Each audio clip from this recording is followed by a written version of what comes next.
Olá, eu me chamo Nara, sou graduada em Tecnologia de Alimentos e Nutrição. Enquanto aluna do curso de especialização em Gestão da Qualidade e Segurança dos Alimentos, desenvolvi o seguinte trabalho com o tema: aplicação do diagrama de causa e efeito na análise do resto ingesta per capita para avaliação e controle do desperdício em uma UAN escolar no município de Santana do Acaraú, Ceará. Esse artigo ele teve como orientadora a professora mestre Érica Tassiana Santana Ribeiro. Quando a gente fala de UAN são unidades de alimentação e nutrição que trabalham com produção de alimentos para coletividade, tendo como prioridade, então, produzir alimentos dentro de condições higiênicas sanitárias adequadas, satisfazendo dessa forma os seus clientes. Amorim, em 2010, ele diz que o desperdício alimentar está incorporado à cultura brasileira, como se fosse normal desperdiçar, né? E esse desperdício ele está envolvido em toda a cadeia de produção de alimentos, né? Ou seja, desde a colheita, transporte, distribuição. E aí nós temos que, segundo dados da Organização das Nações Unidas, o Brasil, ele joga fora 30% de tudo que produz, né? Então, 30% de tudo que ele produz vai para o lixo. E isso equivale a 160 bilhões de dólares por ano, que poderia estar amenizando a fome de mais de 8 milhões de famílias, né? Então, é um valor bem alto. Diante desse cenário, nós temos que os restaurantes que utilizam o serviço self-service, eles são os responsáveis pela maior quantidade de sobras de alimentos pós-consumo.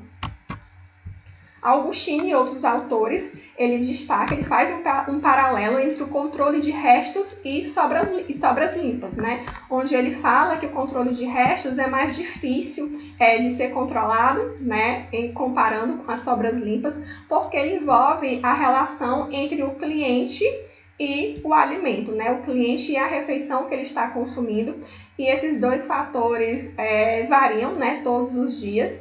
Então, medidas como campanhas voltadas aos clientes para que conscientizá-los, para que controlem seus restos, é uma ação positiva. Os alimentos também com propriedades organolépticas aceitáveis, servir essas refeições que têm uma maior aceitabilidade pelos clientes é algo interessante, né, para diminuir esse desperdício, como também criar condições para que esse cliente ele se permita, né, em contrato, servir-se outra vez.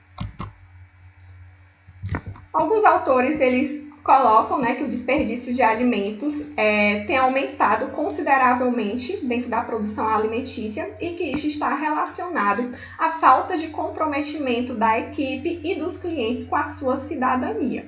Tá? Então, temos aqui uma relação, né, entre o resto ingesta per capita, que, segundo os autores, eles colocam que o resto ingesta per capita é a relação que eu tenho entre o resto de alimento que foi devolvido do prato do cliente, né, então que foi jogado no lixo, dividido pela quantidade de refeições que foram distribuídas ali naquele serviço.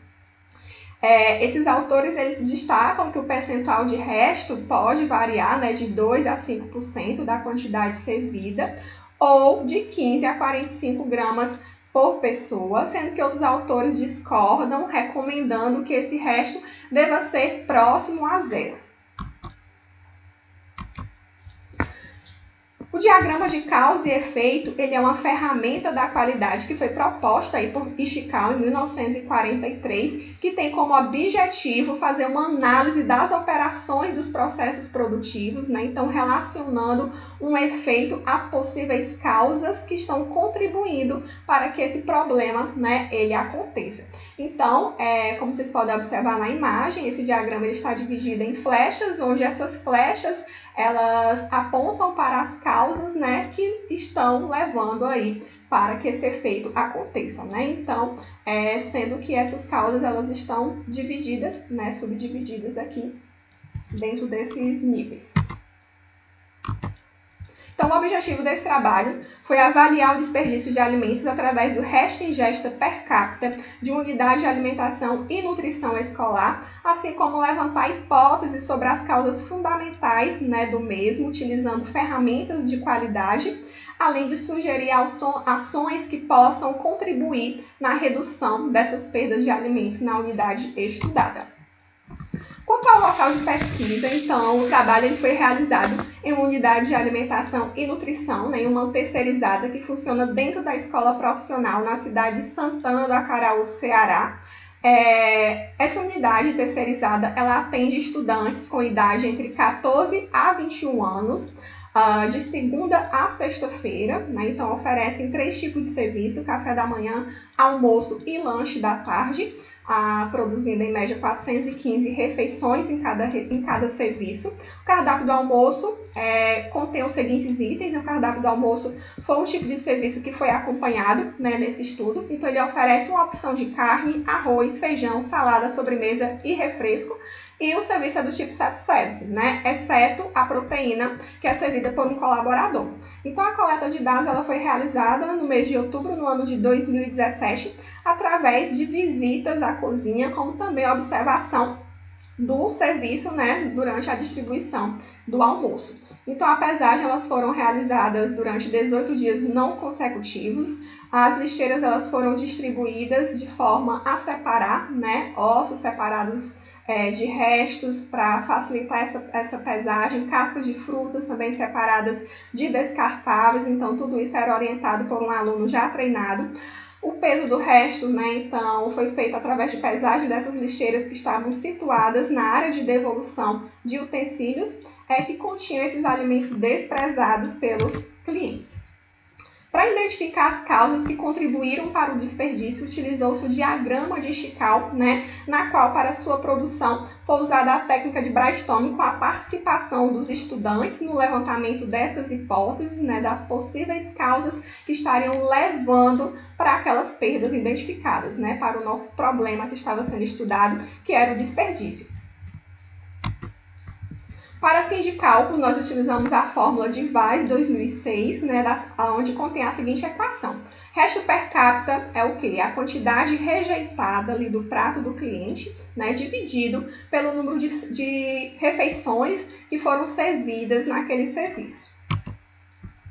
Então, na segunda semana do mês de outubro, iniciou-se uma campanha que contou com a colaboração de estudantes da escola, o que permitiu uma melhor disseminação dessa ideia, né, de conscientização entre esses clientes, né, entre esses alunos. Então, instrumentos foram utilizados para a sensibilização, como, por exemplo, fixação de cartazes no refeitório, fixação de banners educativos, além de contar com o apoio da gestão, né, que fortaleceu esse trabalho, e líderes de sala na disseminação e divulgação dessas informações. Então, a meta inicial estabelecida foi 15 gramas por cliente, tá? E depois a gente evoluiria, no caso, para chegar no resto 0 por cliente.